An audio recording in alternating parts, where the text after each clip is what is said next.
how to move from just noticing, becoming aware, to actually healing. So let's take that next step together because grief is not just for death. Grief is for anything we lost, anything we weren't allowed to mourn, anything that never got a funeral, but quietly underground has been shaping our lives. That's one reason that abortion is such an underground trauma. We never got to grieve that child often. So anything we weren't allowed to mourn, anything that never got a funeral but quietly was shaping our lives, these type of things are things that we can become aware of and have freedom from. And I'll share with you that's one reason abortion is extra sinister. We never got to have a funeral for our child. Some places even tell us it was a blob of tissue. It wasn't a child. It wasn't a baby. And there's no ending. We are gypped of the closure. There's no closure. There's no funeral. So it's like a long bleed out. So I invite women in my program to have a sense of closure through a proven path. And for many of us, especially those of us who lived in avoidance, grief is the missing piece in our healing oftentimes. We've been trying to move on, trying to stay strong, trying to function, but we never stopped long enough to ask, what did I lose?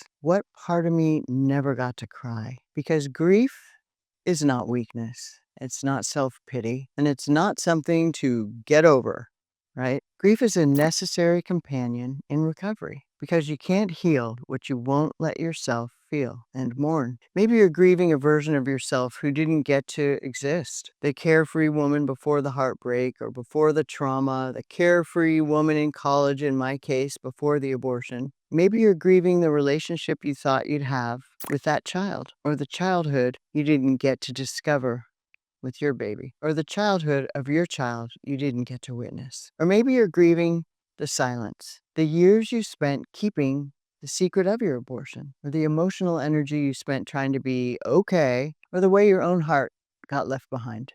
Whatever it is, grief isn't just about what happened, it's about what didn't happen. The apology you were never able to give your child, the understanding you never received from your child, the safe place you never had to really comprehend what had happened after your abortion. Avoidance tells us to skip the grief and to skip straight to gratitude. Say things like, well, it could have been worse. Or it tells us to put on the Pollyanna hat. Start saying things like, well, at least I learned something. I'm fine. But you can't bypass pain straight to healing. Unprocessed grief becomes anxiety, depression, control issues. Hello, emotional numbness, chronic fatigue, even physical illness. And it affects the way you parent your children, whether you realize it or not. It will affect the next generations. As Dr. Gabor Mate writes, when the body says no, the suppression of grief and emotion is often a hidden factor in autoimmune disease. Because what the soul doesn't express, the body will often carry. And God didn't design you to bottle up sorrow. God didn't design you to carry this. Ecclesiastes 3 says there's a time to weep and a time to mourn. And Psalm 56:8 says God keeps track of every tear. They're not evidence of failure. They're part of the process. They're sacred evidence that you're finally letting yourself feel. And I remember telling myself once, well, at least I'll win the game for the biggest bottle of tears in heaven.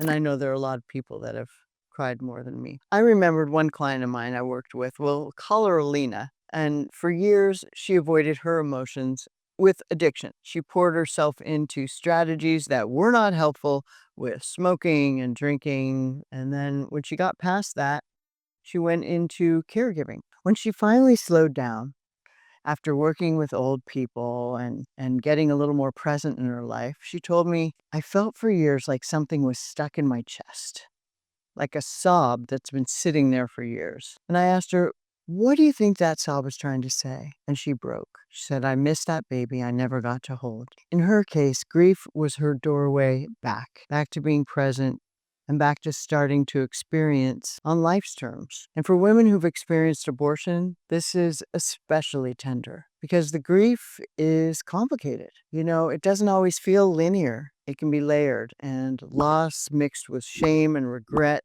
tangled up with relief.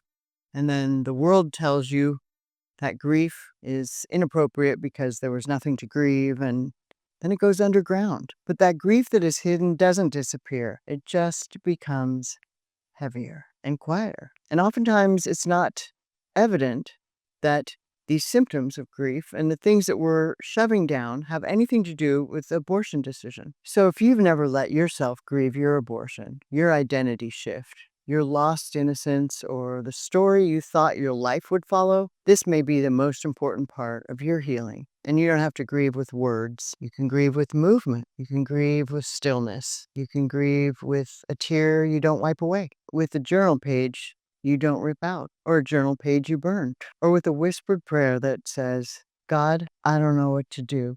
I don't know what to say, but I give you this heartache. And this is not wallowing, it's honoring. And it's acknowledging that something mattered enough to mourn. And here's the hope. Grief isn't forever. Hallelujah. Grief makes room for joy. So take some of that back. Joy is the strength of the Lord, not the performance kind of strength, but the real kind. The kind that grows in the places where you've let the tears fall and the mask drop away. The kind that says, I've made peace with what I've lost, and now I'm ready to begin again. And if that means that you're ready to begin your marriage with a new set of honesty, if that means you're ready to begin parenting with these skills that have to do with staying present and really being there for a relationship, if that means that you're ready to stop running and overscheduling and scrolling or trying to look perfect on social media, whatever that means for you,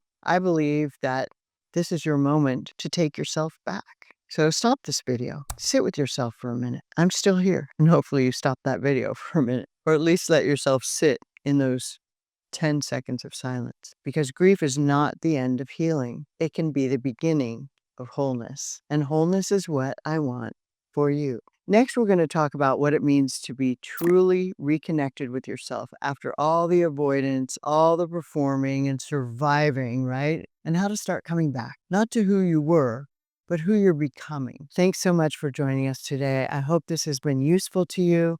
I would love you to subscribe to my channel and join our amazing community of fabulous women. And comment, and I will reply. And if no one told you today, remember, you are beloved.